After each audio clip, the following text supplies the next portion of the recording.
নিয়মের তোয়াক্কা নিয়ে স্থাপনা নির্মাণে ঝুঁকিতে জীবন। মসজিদে বিস্ফোরণ ঘটনায় ৮ কর্মকর্তা বরখাস্ত, মৃত্যু বেড়ে ২৭, হাসপাতাল ছাড়ল মামুন।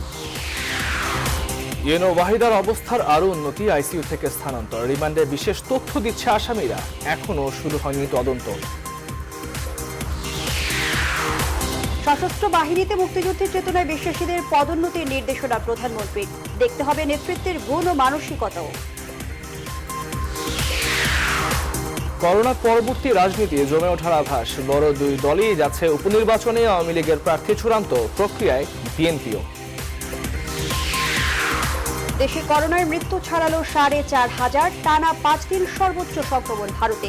মহামারীতে কয়েক দেশে দুর্ভিক্ষ শুরুর আশঙ্কা জাতিসংঘের।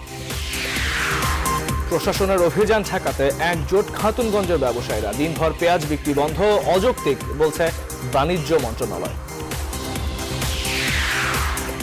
এবং বাফুফে নির্বাচনে ২১ সদস্যের প্যানেল কাজী সালাউদ্দিনের সভাপতি পদে প্রার্থী ৩ জন, লড়বেন মানিক ও বাদল রায়।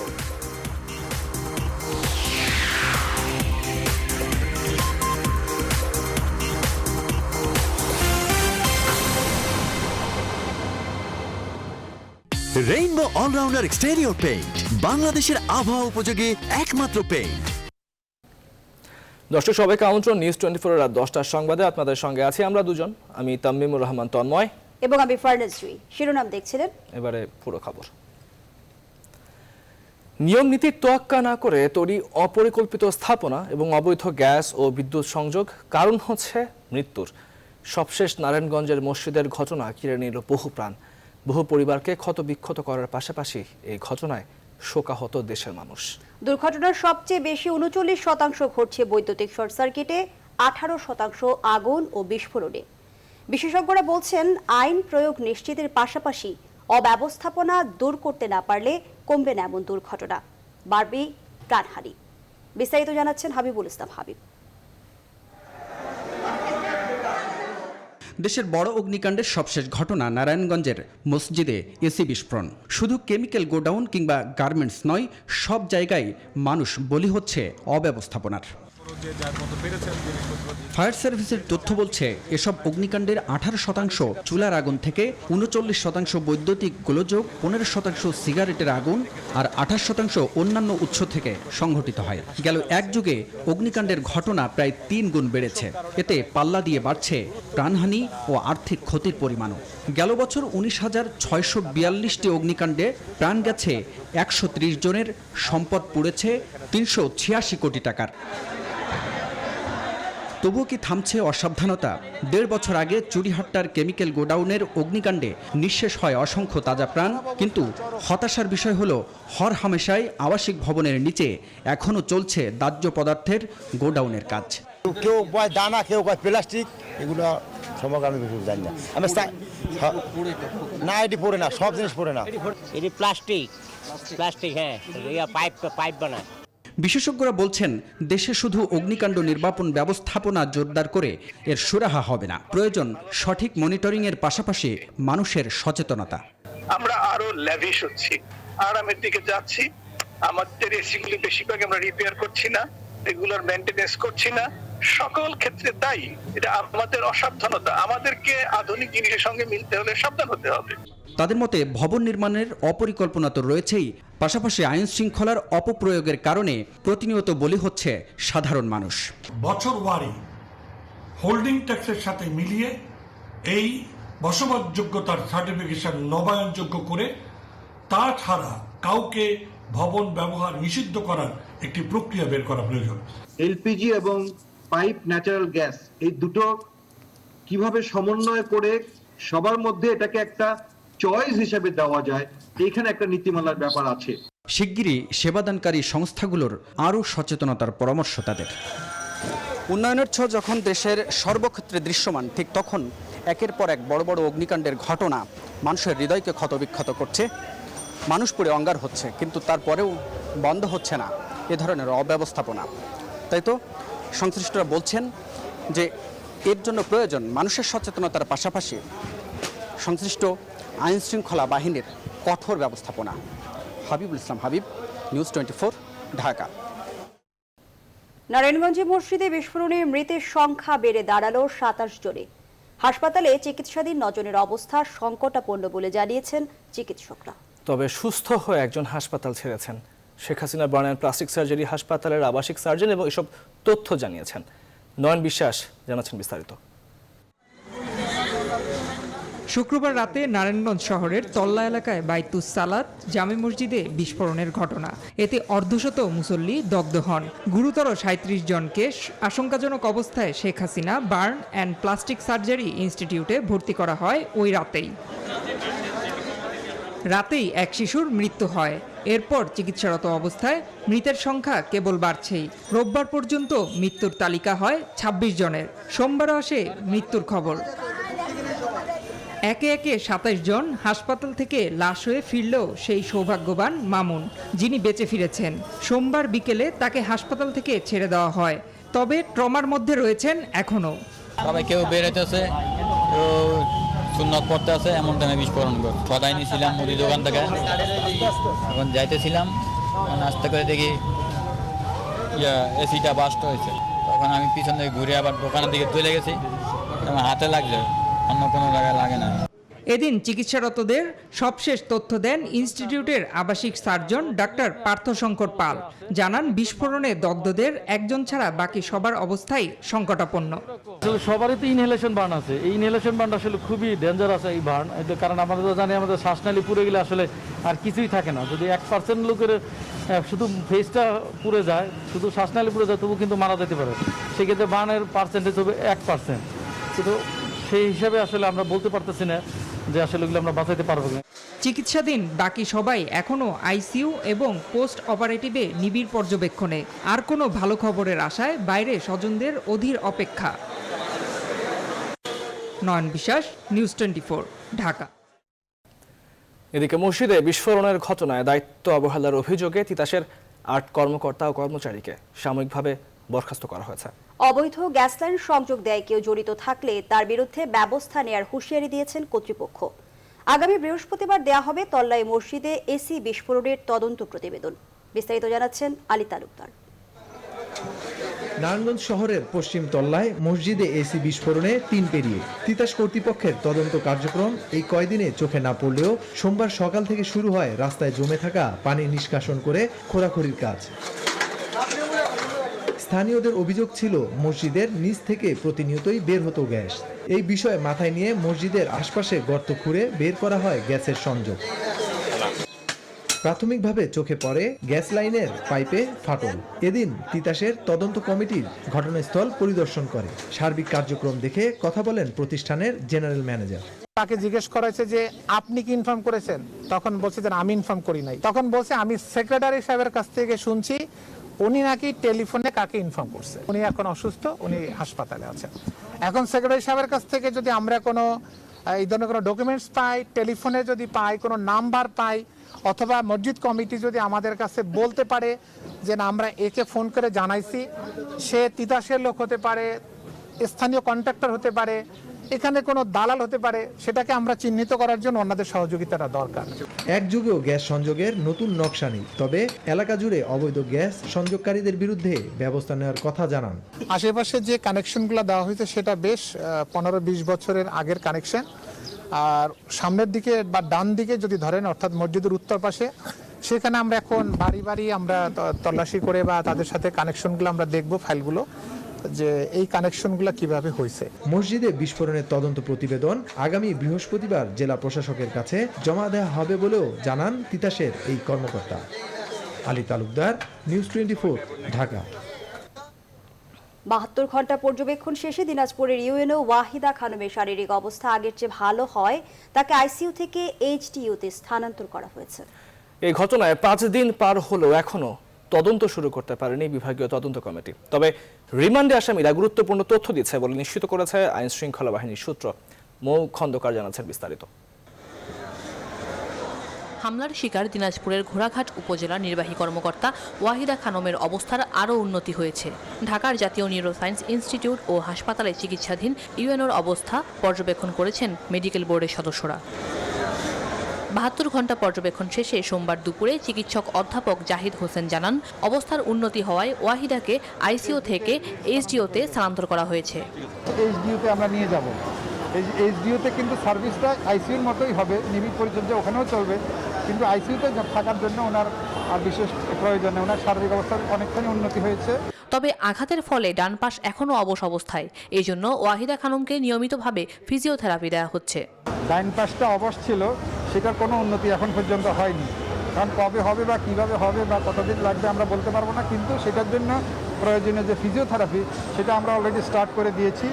এদিকে রিমান্ডে থাকা আসামিদের কাছ থেকে গুরুত্বপূর্ণ তথ্য বেরিয়ে আসছে বলে জানিয়েছে আইন শৃঙ্খলা বাহিনী সূত্র। হামলার ঘটনায় জিজ্ঞাসাবাদের জন্য আরও কয়েকজনকে আটক করা হয়েছে।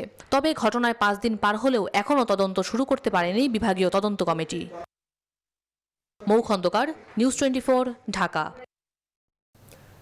মুক্তিযুদ্ধের চেতনায় বিশ্বাসীরা যেন সশস্ত্র বাহিনীতে পদোন্নতি পায় তা নিশ্চিত করতে বলেছেন প্রধানমন্ত্রী শেখ হাসিনা। সশস্ত্র বাহিনী নির্বাচনী পর্ষদের সভায় ভার্চুয়াল প্ল্যাটফর্মে যুক্ত হয়ে এই কথা বলেন তিনি। প্রধানমন্ত্রী বলেন, পদোন্নতির ক্ষেত্রে শুধুমাত্র কাগজ কলমের নম্বর বিবেচনায় আনা যাবে না। সংশ্লিষ্ট কর্মকর্তার নেতৃত্ব গুণ, মানসিক দৃঢ়তা এবং তাৎক্ষণিক সিদ্ধান্ত নেওয়ার ক্ষমতাও বিবেচনায় আনতে হবে। শালি জয় রিপোর্ট। সশস্ত্র বাহিনীর কর্মকর্তাদের পদোন্নতি নির্ধারণ করতে বৈঠকে বসে সশস্ত্র বাহিনী নির্বাচনী পর্ষদ। গণভবন থেকে ভার্চুয়াল প্ল্যাটফর্মে এতে যুক্ত হন প্রধানমন্ত্রী শেখ হাসিনা।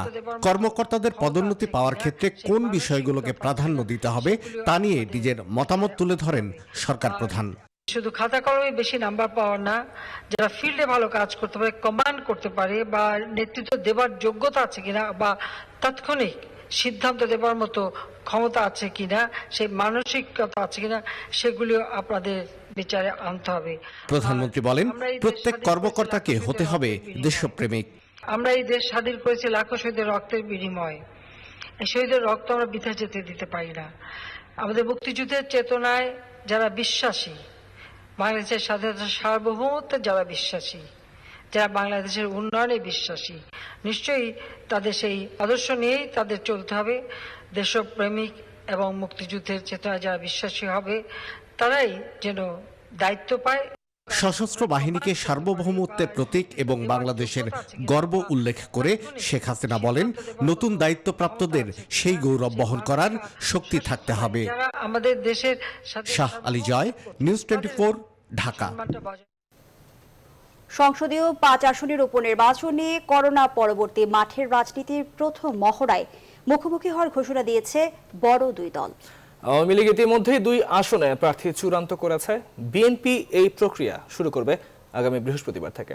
তৌহিদ শান্ত জানাচ্ছেন বিস্তারিত। 5 জন সংসদ সদস্যর মৃত্যুতে গেল কয়েক মাসে নওগাঁ 6, সিরাজগঞ্জ 1, পাবনা 4, ঢাকা 5 এবং ঢাকা 18 এই 5 আসন শূন্য হয়। ক্ষমতাসীন আওয়ামী লীগ এসব আসনে মনোনয়ন প্রত্যাশীদের কাছে গেল মাসের শেষ সপ্তাহেই দলের আবেদন ফর্ম বিতরণ করে। সোমবার সরকারি বাসভবন থেকে দেয়া নিয়মিত ব্রিফিংয়ে নওগাঁ 6 আসনে মোহাম্মদ আনোয়ার হোসেন এবং ঢাকা 5-এ কাজী মনিরুল ইসলামকে নৌকা প্রতীক দেয়া হয়েছে বলে জানান আওয়ামী লীগ সাধারণ সম্পাদক ওবায়দুল কাদের।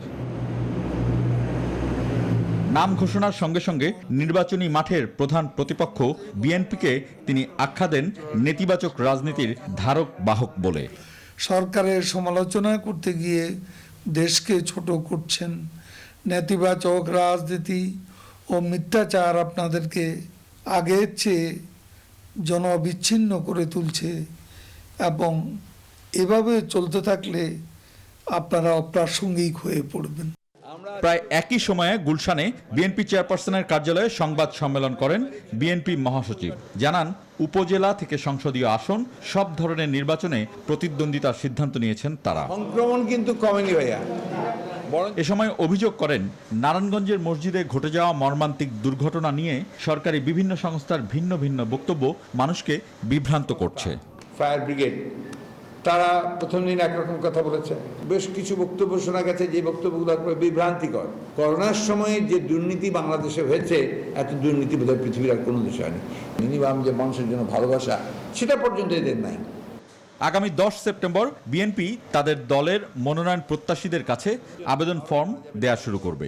প্রার্থী চূড়ান্তের জন্য দলের পার্লামেন্টারি বোর্ড বৈঠকে বসবে 12 সেপ্টেম্বর। এটাকে সেই রকম একটা গুরুত্ব। Tauhid Shanto, news 24, Dhaka. Peoples leasing company থেকে ৩,৬০০ কোটি টাকা আত্মসাৎ করে লাপাত্তা হওয়া রিলায়েন্স ফাইন্যান্স লিমিটেডের সাবেক ব্যবস্থাপনা পরিচালক প্রশান্ত কুমার হালদার দেশে ফিরতে চান। এজন্য নিজের নিরাপত্তা চেয়ে হাইকোর্টে আবেদন করেছেন তিনি। কবে দেশে ফিরতে চান তা জানতে চেয়েছেন হাইকোর্ট। এছাড়া দেশে ফিরলে তাকে আইনি হেফাজতে যেতে হবে বলে জানিয়েছেন হাইকোর্ট। 2008 সাল পর্যন্ত আর্থিক প্রতিষ্ঠান IIDFC-তে উপব্যবস্থাপনা পরিচালক ছিলেন PK হালদার। 10 বছরের ব্যাংকিং অভিজ্ঞতা নিয়ে 2009 সালে তিনি রিলায়েন্স ফাইন্যান্সের MD হয়ে যান। এরপর 2015 সালের জুলাইয়ে NRV গ্লোবাল ব্যাংকের MD পদে যোগ দেন।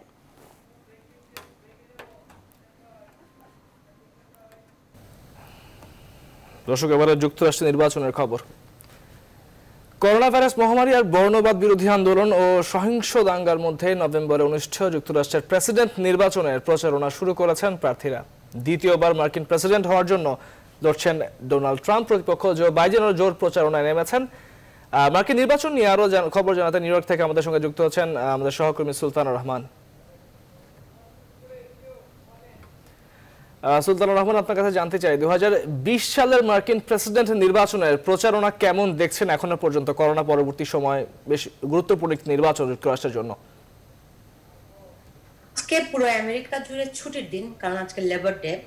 তারপরও প্রচারণা থেমে নেই। প্রত্যেক দিনে এখন দুই প্রার্থী, প্রেসিডেন্ট ডোনাল্ড ট্রাম্প এবং ডেমোক্র্যাট প্রার্থী জো বাইডেন, দুজনই আসলে মরিয়া ভোটারদের কাছে পৌঁছতে, ফলে তাদের নির্বাচনী প্রচারণা থেমে নেই। কিন্তু সব দিক থেকেই বলা হচ্ছে এইবারের নির্বাচনটি খুবই ঐতিহাসিক, কারণ একটি মহামারীর মধ্যে নির্বাচন হতে যাচ্ছে এবং ডেমোক্র্যাটরা জোরালো ভাবে চাচ্ছেন যে মানুষ যেন ঘরে বসে ভোট দিতে পারেন, আগাম ভোট দিতে পারেন, মেইল ইন ব্যালট করতে পারেন, মানে ভোট দিয়ে সেটি ডাকযোগে পাঠিয়ে দেয়া। এবং বিশেষ করে দেশের অধিকাংশ মানুষই আসলে ব্যালটের মাধ্যমে ভোট দিতে চাচ্ছেন, কিন্তু প্রেসিডেন্ট ডোনাল্ড ট্রাম্প এবং রিপাবলিকান পার্টি এতে রাজি নন। তারা বলছেন এতে কারচুপির আশঙ্কা রয়েছে। অন্যদিকে দুই দল এখন আসলে এই নির্বাচনকে কারচুপির আশঙ্কা প্রকাশ করছেন। প্রেসিডেন্ট ডোনাল্ড ট্রাম্প নর্থ ক্যারোলাইনাতে একটি নির্বাচনে সমাবেশে বক্তব্য রাখতে গিয়ে তিনি বলেছেন ভোটারদেরকে দুইবার ভোট দিতে বলেছেন। একবার ইন পার্সন ভোট কেন্দ্রে হাজির হয়ে ভোট দিবে, আর একবার আগাম ভোট দিবে, যাতে করে পরীক্ষা করা যায় যে ভোট সঠিকভাবে হচ্ছে কিনা। এটি বেআইনি, কিন্তু ডেমোক্র্যাটরা বলছেন যে, এবং যারা মেইল ইন ব্যালট বিশেষজ্ঞ রয়েছেন তারা বলছেন মেইল ইন ব্যালট খুবই উপকারী। এই নিয়ে আসলে দুই দলের মধ্যে ব্যাপক বিরোধ এবং নির্বাচনে ডাকযোগে ভোট দিলে সেটি শেষমেশ গণনায় কবে নাগাদ শেষ হবে, এটি একটা বিরাট আশঙ্কার কারণ হয়ে দাঁড়িয়েছে। কারণ 3রা নভেম্বর নির্বাচন। মেইল ইন ব্যালট যারা করবেন, যারা ঘরে ডাকযোগে ভোট পাঠিয়ে দেবেন, তাদেরটা কাউন্ট হতে হতে আসলে 1 মাসও লেগে যেতে পারে। ফলে 3রা নভেম্বর যে নির্বাচন, সেই নির্বাচনের ফলাফল পেতে দেরি হয়ে যেতে পারে। এবং যারা মেইল ইন ব্যালট করছেন মোস্টলি তারা আসলে ডেমোক্র্যাট হওয়ার কারণে আশঙ্কা করা হচ্ছে প্রেসিডেন্ট ডোনাল্ড ট্রাম্প যে ইন পার্সন ভোট হবে, সেই ভোটে তিনি বিজয়ী হতে পারেন, এমনটি ধারণা করে তিনি নিজেকে বিজয়ী ঘোষণা করে দিতে পারেন। এই আশঙ্কা রয়েছে ডেমোক্র্যাটদের মধ্যে। ফলে বলতে পারেন যে বাংলাদেশে আমরা যেমনটা দেখি অনেক সময় যে নির্বাচনে কারচুপির অভিযোগ ওঠে, এইবার নির্বাচনের আগে থেকেই এরকম কারচুপির ব্যাপক অভিযোগ উঠেছে এবং দুই দলই পরস্পরের বিরুদ্ধে কারচুপির অভিযোগ এনেছে। এইরকম একটি অভিযোগ, পাল্টা অভিযোগের মধ্য দিয়ে বেশিরভাগ মানুষই আসলে ব্যালট ঘরে বসে ডাকযোগে ভোট দিতে চাচ্ছেন। ফলে সামগ্রিকভাবে কোন অবস্থার দিকে দাঁড়ায় তা তো নভেম্বর নির্বাচনের দিনই বোঝা যাবে। কিন্তু যে আন্দোলন, ব্ল্যাক লাইভ ম্যাটার্স আন্দোলন চলছে, এই সামগ্রিক সব দিক থেকে জনমত জরিপ গুলোতে আসলে প্রেসিডেন্ট ডোনাল্ড ট্রাম্প কিছুটা পিছিয়ে আছেন। সে কারণে অনেকেই জনমত জরিপের ভিত্তিতে বলছেন যে আসলে জো বাইডেন নির্বাচনে এবার যেতে পারেন, কারণ জনমত গুলো তাই বলছে। কিন্তু আবার ভিন্ন মতও রয়েছে। সব সামগ্রিকভাবে আসলে দুই দল এবার খুবই মারমুখী এবং এই নির্বাচনটিকে বলা হচ্ছে খুবই ঐতিহাসিক নির্বাচন হতে যাচ্ছে আমেরিকার ইতিহাসে। সুলতানুর রহমান, আপনাকে ধন্যবাদ যুক্তরাষ্ট্র থেকে আমাদের সঙ্গে যুক্ত হয়ে নির্বাচনের পূর্ববর্তী সময়ের খবরাখবর জানাবার জন্য। এবারে জানাবো করোনা পরিস্থিতির খবর। দেশে গেল 24 ঘন্টায় করোনা ভাইরাস শনাক্তের নমুনা পরীক্ষা, শনাক্তের সংখ্যা ও মৃত্যু বেড়েছে। আরো 2,202 জনের করোনা সংক্রমণ শনাক্ত হয়েছে। একই সময় মারা গেছেন 66 জন। সব মিলে দেশে 3,27,359 জনের করোনা শনাক্ত হলো। করোনায় সংক্রমিত হয়ে মোট মারা গেছেন 4,516 জন। সোমবার দেশের করোনায় সংক্রমণ পরিস্থিতি নিয়ে স্বাস্থ্য অধিদপ্তরের নিয়মিত বিজ্ঞপ্তিতে সব তথ্য জানানো হয়। 24 ঘন্টায় সুস্থ হয়েছেন ৩,২৯৮ জন। এ পর্যন্ত সুস্থ হয়েছেন 2,24,573 জন।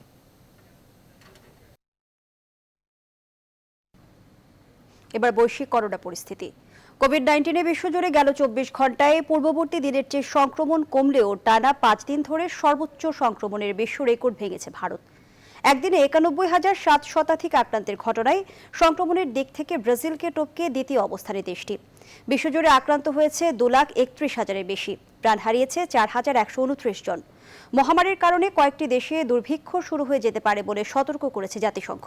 আর ভ্যাকসিনের সুরক্ষা নিশ্চিত না হওয়া পর্যন্ত সেগুলোকে দেশে দেশে অনুমোদন না দেওয়ার আহ্বান জানিয়েছে 3টি মার্কিন ওষুধ নির্মাতা কোম্পানি।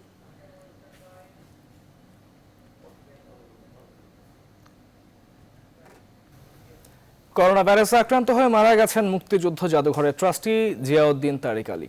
গেল সপ্তাহে করোনা আক্রান্ত হয়ে হাসপাতালে ভর্তি হন তিনি। সোমবার সকাল 10টার দিকে রাজধানীর বাংলাদেশ স্পেশালাইজড হাসপাতালে চিকিৎসাধীন অবস্থায় শেষ নিঃশ্বাস ত্যাগ করেন তিনি। 2 সপ্তাহ ধরে অসুস্থ ছিলেন জিয়াউদ্দিন তারিক আলী। অবস্থার অবনতি হলে তাকে হাসপাতালের আইসিইউতে নেওয়া হয়।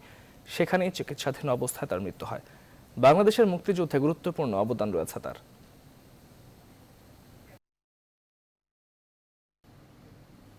কক্সবাজারে পুলিশের গুলিতে সেনাবাহিনীর অবসরপ্রাপ্ত মেজর সিনহা নিহত হওয়ার ঘটনায় স্বরাষ্ট্র মন্ত্রণালয়ে গঠিত 4 সদস্যের তদন্ত কমিটি তাদের প্রতিবেদন জমা দিয়েছে। সোমবার দুপুরে সচিবালয় তদন্ত কমিটির প্রধান চট্টগ্রামের অতিরিক্ত বিভাগীয় কমিশনার মোহাম্মদ মিজানুর রহমান তদন্ত প্রতিবেদনটি স্বরাষ্ট্রমন্ত্রী আসাদুজ্জামান খান কামালের কাছে হস্তান্তর করেন। স্বরাষ্ট্রমন্ত্রী বলেন, তদন্ত প্রতিবেদনে কি আছে এখনো দেখা হয়নি। তদন্তাধীন বিষয়ে প্রকাশেও অপারগতা জানান তিনি। তবে মন্ত্রণালয়ের সচিব বিষয়গুলো বিশ্লেষণ করে প্রয়োজনীয় ব্যবস্থা নেবে বলেও জানান মন্ত্রী। প্রতিবেদনে যাদের নামে অভিযোগ আসবে তাদের বিষয়ে কি পদক্ষেপ নেওয়া হবে তা গণমাধ্যমকে জানানো হবে বলে আশ্বস্ত করেন মন্ত্রী। গেল 31 জুলাই কক্সবাজারের টেকনাফের বাহারছড়া ইউনিয়নের শামলাপুর চেকপোস্টে পুলিশের গুলিতে নিহত হন অবসরপ্রাপ্ত মেজর সিনহা।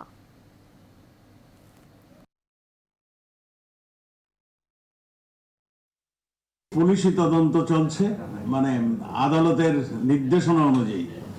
সেই জায়গায় আমরা এখন এ সম্বন্ধে প্রকাশ্যে আমরা কিছু জানাতে পারবো না। আমরা আদালতকে এটা সম্বন্ধে জানিয়ে দিব। আদালত মনে করলে এটাকে আমাদের থেকে নিয়ে যাবেন অফিসিয়ালি। আমাদের পুলিশ বাহিনী যে আইন শৃঙ্খলার জন্য যে অক্লান্ত পরিশ্রম করে দেশে, এই ঘটনাটি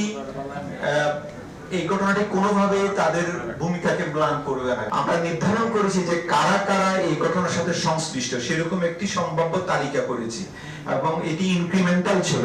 শেষ পর্যন্ত 68 জনে স্যার এটি দাঁড়িয়েছে এবং এই 68 জনকে আমরা জিজ্ঞাসাবাদ করছি, তাদের জবানবন্দি লিপিবদ্ধ করছি।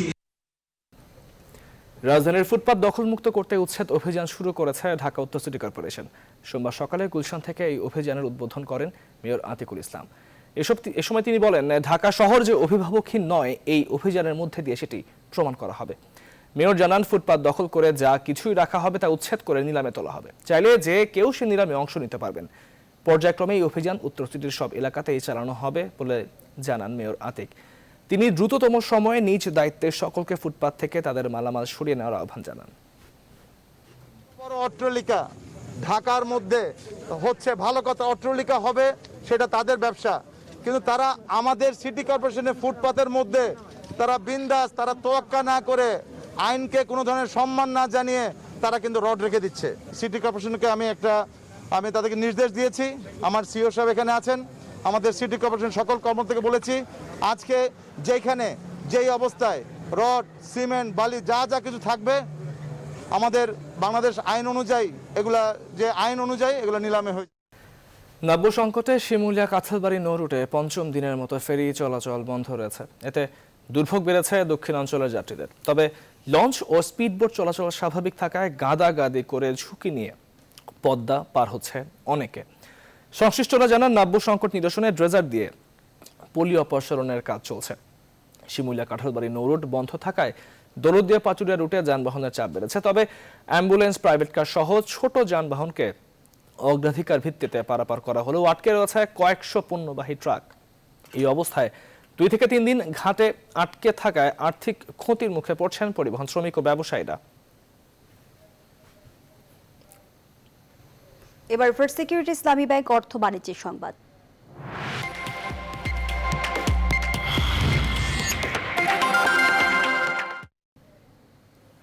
ভ্রাম্যমাণ আদালতের অভিযানের প্রতিবাদে চট্টগ্রামের খাতুনগঞ্জ এলাকায় পেঁয়াজের আড়ত বন্ধ রেখেছেন ব্যবসায়ীরা।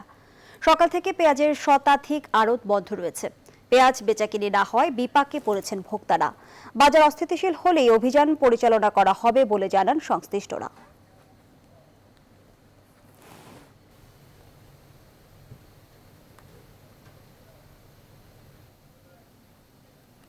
এদিকে দেশে পেঁয়াজের কোনো ঘাটতি নেই, আমদানিও স্বাভাবিক রয়েছে, তাই পেঁয়াজের মূল্য বাড়ার কোনো কারণ নেই বলে জানিয়েছেন বাণিজ্য মন্ত্রণালয়। যারা কৃত্রিম সংকট তৈরি করে পেঁয়াজের বাজার অস্থিতিশীল করবে তাদের বিরুদ্ধে ব্যবস্থা নেওয়ার কথাও জানিয়েছে মন্ত্রণালয়। পেঁয়াজের সরবরাহ দাম স্বাভাবিক রাখতে টিসিবি খুব শিগগিরই খোলা বাজারে পেঁয়াজ বিক্রি শুরু করবে। নতুন পেঁয়াজ না আসা পর্যন্ত এই কার্যক্রম অব্যাহত থাকবে বলেও সংবাদ বিজ্ঞপ্তিতে জানানো হয়। অন্য নিত্য প্রয়োজনীয় পণ্যের মজুদ, সরবরাহ ও মূল্য পরিস্থিতি ঠিক রাখতেও দেশজুড়ে বাজার মনিটরিং জোরদার করার কথা জানিয়েছে বাণিজ্য মন্ত্রণালয়। দুপুরে বাণিজ্য সচিব ডক্টর জাফর উদ্দিনের সভাপতিত্বে অনুষ্ঠিত টাস্ক ফোর্স কমিটির বৈঠকে থেকে সিদ্ধান্তগুলো গৃহীত হয়। বাংলাদেশ ফুটবল ফেডারেশনের নির্বাচনে মনোনয়নপত্র সংগ্রহের শেষ দিনে প্যানেল পরিচিতি সম্পন্ন করেছেন বর্তমান সভাপতি কাজী সালাউদ্দিন। 21 সদস্যের পূর্ণাঙ্গ প্যানেলে সহসভাপতি পদে নতুন 3 মুখ। এদিকে কাজী সালাউদ্দিনের বিরুদ্ধে প্রতিদ্বন্দ্বিতা করতে সভাপতি পদে মনোনয়নপত্র সংগ্রহ করেছেন সাবেক ফুটবলার শফিকুল ইসলাম মানিক ও বাফুফে সহসভাপতি বাদল রায়। মাহফুজুল ইসলামের রিপোর্ট। মনোনয়নপত্র সংগ্রহের শেষ দিনে বাফুফেতে ছিল পুরোপুরি নির্বাচনী আমেজ। নির্বাচনী নানান প্রতিশ্রুতি আর বিগত দিনের পাওয়া না পাওয়া নিয়ে আগ্রহী ও সম্ভাব্য প্রার্থীদের আলোচনায় মুখর বাফুফে প্রাঙ্গণ। এদিন প্যানেলের পরিচিত পর্ব সম্পন্ন করেছেন বর্তমান সভাপতি কাজী সালাউদ্দিন। তার প্যানেলে সহসভাপতি পদে 4 জনের মধ্যে 2 জন একেবারে নতুন। গেল কয়েকবারের সদস্য আমিরুল ইসলাম বাবু এবার সালাউদ্দিন প্যানেলের সহসভাপতি প্রার্থী। লাস্ট 3টা ইলেকশন তো আমি করেই এসেছি নাকি, তো 71-এ যেরকম যুদ্ধ করেছি, 2008-এ ইলেকশন করেছি, 2012-তে করেছি, 16-তে করেছি। ইলেকশন করতে হলে করব। আমি যদি কনফিডেন্ট না হতাম তাহলে তো আমি ইলেকশনই করতাম না। রেজাল্ট কি হবে সেটা তো রেজাল্টে দেখা যাবে। আমরা 21 জনের একটি পূর্ণ প্যানেল আমরা নিয়েছি। মাননীয় হুইপ আপনার সকল ছিলেন শামসুল হক সাহেব, ইলেকশন কোঅর্ডিনেটর হিসাবে উনি আমাদের কাজ করবেন।